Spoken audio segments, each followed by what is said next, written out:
ফলতা বিধানসভা কেন্দ্রের পুনর্নির্বাচন ঘিরে আজ সকাল থেকেই গোটা এলাকায় জোরদার নিরাপত্তা ব্যবস্থা করা হয়েছে। গত 29 এপ্রিল রাজ্যের দ্বিতীয় দফার ভোটে ইভিএমে টেপ ও আতর লাগানোর মতো একাধিক গুরুতর অভিযোগ জমা পড়ে নির্বাচন কমিশনের কাছে। সেই অভিযোগগুলির ভিত্তিতে কমিশন এই কেন্দ্রে পুনর্নির্বাচনের সিদ্ধান্ত নেন।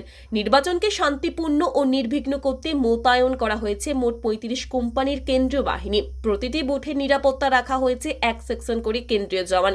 পাশাপাশি 285টি বুথেই চলছে ওয়েবকাস্টিং এর মাধ্যমে করা নজরদারি। যে কোনো অপ্রীতিকর পরিস্থিতি মোকাবিলায় প্রস্তুত রয়েছে 35 কুইক রেসপন্স টিম।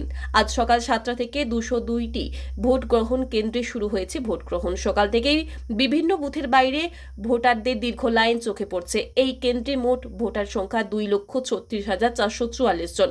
তবে ভোটের আবহে তৈরি হয়েছে এক নাটকীয় পরিস্থিতিও। ভোটের মাত্র 48 ঘন্টা আগে তৃণমূল প্রার্থী জাহাঙ্গীর খান নির্বাচন থেকে সরে দাঁড়ান, যদিও তার নাম ও প্রতীক এখনও ইভিএমে রয়ে গেছে। এদিন বুথগুলিতে তৃণমূলের কোনো এজেন্টকেও দেখা যায়নি।